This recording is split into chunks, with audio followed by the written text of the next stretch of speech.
The game ain't based on sympathy. I'll leave it at that. Hey yo, hey YouTube, it's your boy Action Jackson, and in today's video we're going to go over the Cowboys 2021-22 schedule. I'm going to give you my thoughts and opinions about the schedule, our wins and losses. Then after I give you my opinion on the schedule, I'm going to give you guys an outlook on how we shape up against the other NFC teams. Week 1, we play the Tampa Bay Buccaneers. It's going to be a really good game. I got us taking the L. Week 2 at the Chargers, I got us winning versus the Eagles. On Monday Night Football, I got us beating the Eagles. Week 4 versus the Carolina Panthers at home again. I got us beating the Carolina Panthers. Week 5, Giants. We're gonna beat the Giants. Week 6 at New England again. We're gonna beat New England. Right there before heading into the bye, we're going to be 5-1. Coming out of the bye on Halloween, we play the Minnesota Vikings. We're gonna beat them. It's gonna be payback from last time Dak played them, and it's just gonna be one of those games where Dak's gonna come back and get his revenge. Like, I'm gonna see how that shape up. Week 9, we play the Denver Broncos. That's a dub right there. We're going to beat the Broncos. Week 10, we play Kyle Pitts and the Atlanta Falcons. We're going to beat the Falcons. Week 11 at the Chiefs is going to be another really, really great game. It's going to be another testament like how it was with Week 1 against the Tampa Bay Buccaneers. We're going to see what we're made of against the Chiefs. A full healthy Cowboys, which I'm pretty sure what will happen is we'll be healthy by the time we're playing all these teams. Especially when we're playing all these teams, I know that we're going to be healthy. So let's say that we are healthy. I believe that our offense, that we can go against toe-to-toe against anybody. Tampa Bay, Kansas City, New York, put any offense toe-to-toe when healthy. And I feel like our defense is going to be way better than it was last year. So I got us beating the Chiefs. Yep, and that will definitely be an upset. I'm surprised they didn't make this a Sunday night game instead of having the Vikings.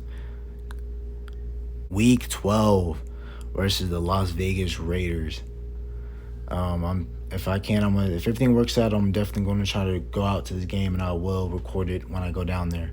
But Thanksgiving, we haven't played the Raiders on Thanksgiving since, I think, 2013, 2012? Because I remember the last time we beat the Raiders, and I remember that Sunday, not the Sunday, but the Thursday night Thanksgiving game was the Ravens and Steeler game, and that was a game that Jacoby Jones ran down the sideline, and Mike Tomlin he was on the sideline and stood in the way of Jacoby Jones, and I remember that was a big meme that was going on. So I believe that we're going to beat the Las Vegas Raiders on Thanksgiving. Okay, Week 13. This is going to be a week after we play the Las Vegas Raiders. We're going to beat the Aints, and I don't really see us struggling too much if we're on this big of a win streak. How I have us going on this big win streak. They don't have a true definite quarterback. They have Taysom Hill, James Winston. We don't even know who's going to start Week 1. I ain't worrying about Mike Thomas. He's not even the best receiver in his own division. So yeah, there's not really too much to say about the Aints, man. So we're gonna beat the. And then Washington. All right, Washington. We are going to be Washington at this week. We don't know who their quarterback's going to be. Yeah, what I mean by we don't know who the quarterback's going to be is because we don't know if Fitzmagic is going to be Fitztragic right now, or he's going to be Fitzmagic and he's going to somehow miraculously take the Washington football team on a wild ride and they're going to be a hot team.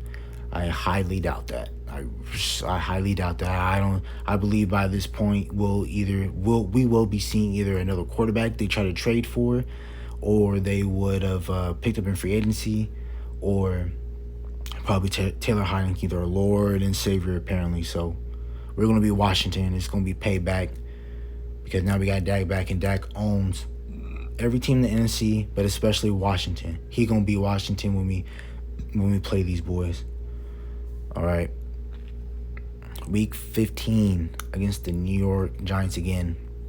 It's gonna be at New York. It's gonna be around December 19th. Okay, cool. So yeah, it's gonna be a cold, chilly game. We're gonna beat the Giants again. I feel like it's gonna be a clean sweep with the Giants. And yeah, that's pretty much it. 16, we gotta play Washington again, and then we play them in Dallas.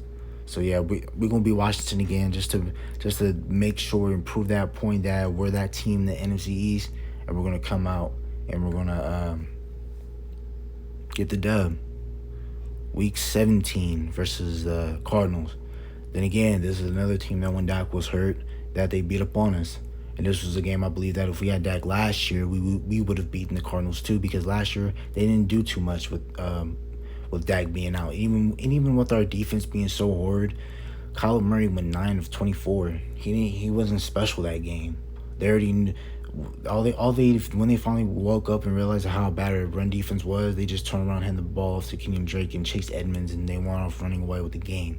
So, and then, Zeke fumbled, and this was directly a week after Dak got hurt. So, this is a game I believe Dallas comes back, and they're going to show the Cardinals what's up. So then, I guys beating the Cardinals.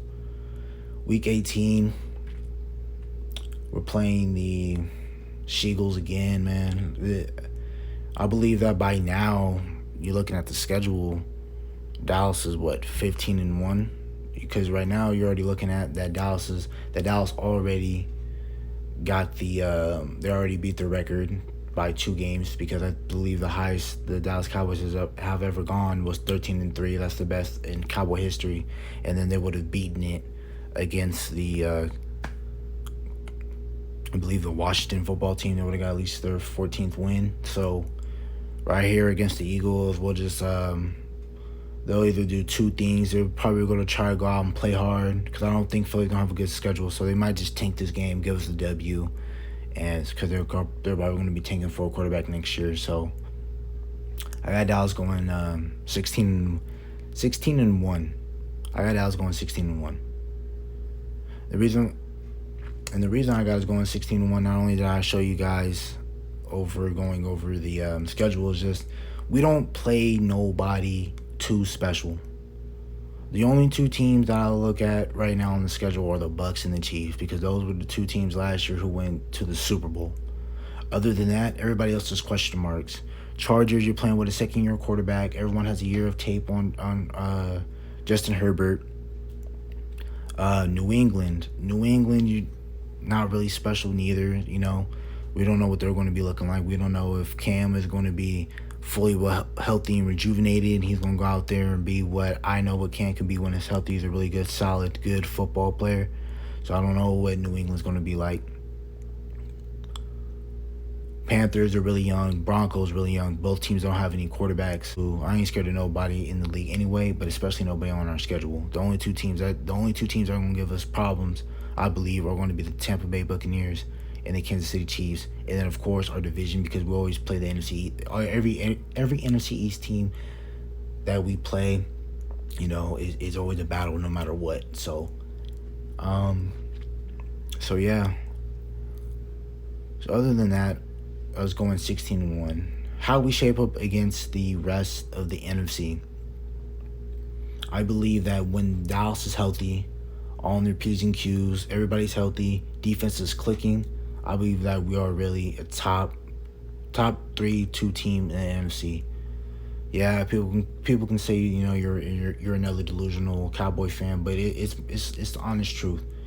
And anyone that knows anything about football and knows our talent that's on the Dallas roster, that when they're healthy, we're just a top team. I believe that the only team I say that in the NFC who would look better than us, obviously, is going to be the Tampa Bay Buccaneers, just because of their defense. That's pretty much it. They got more experience. They have great pass rush, great linebacking duo. They have solid safeties in Antoine Winfield and Anthony Edwards.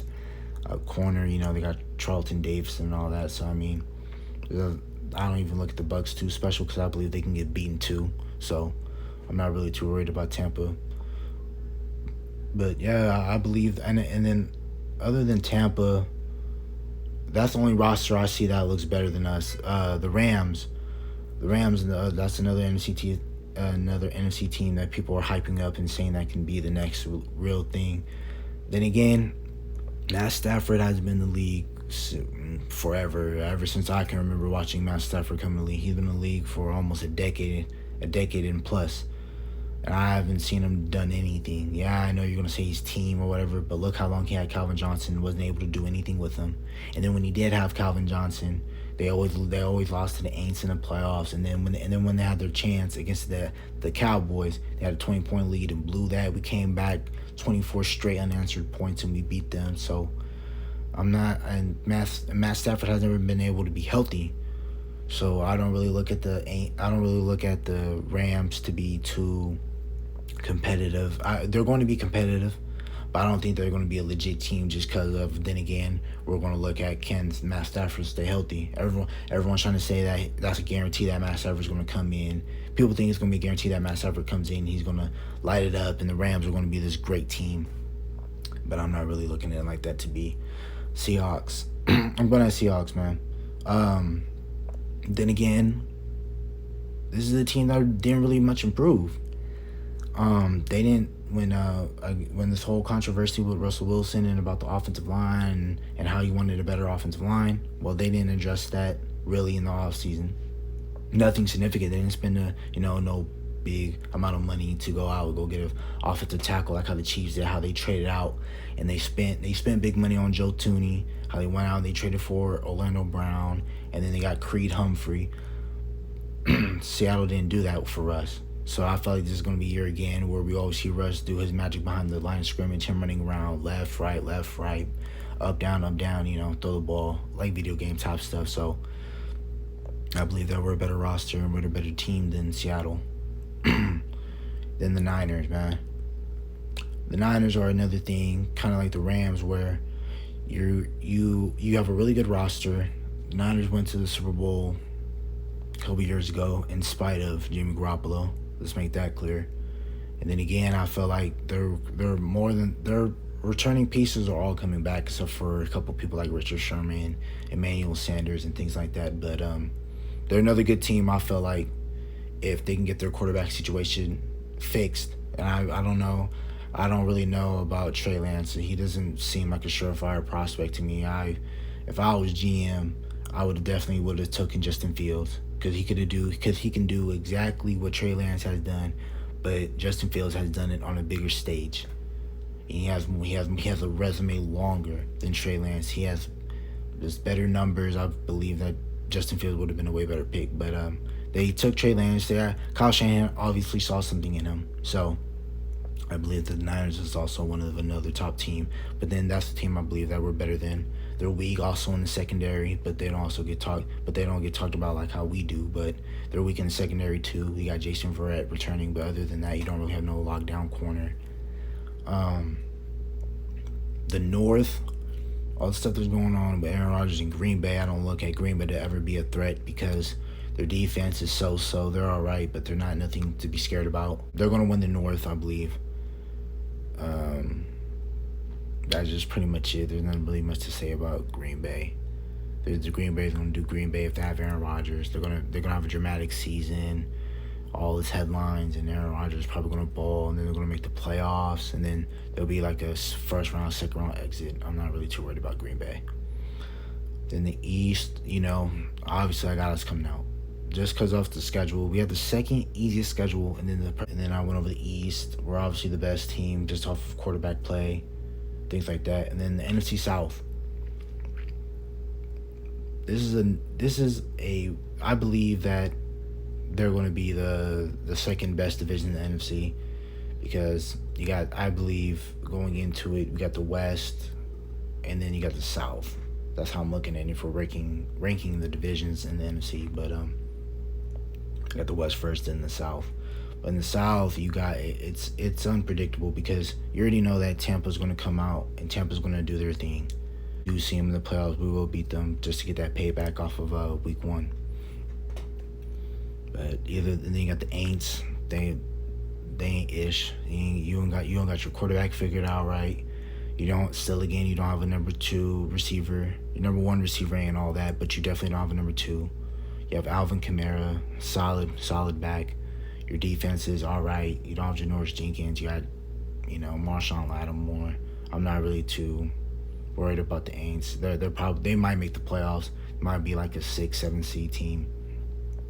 So I'm not really too worried about them. Atlanta, same thing. Atlanta has bad defensive problems, just like they're trying to say Dallas does. Atlanta has them too. So I don't really look at Atlanta going to be such a great team neither. Carolina, really young. I don't really feel like they're going to be doing anything this year with Matt Rule. Yeah, that's pretty much the outlook of the NFC. And that's it. Well, have a nice day.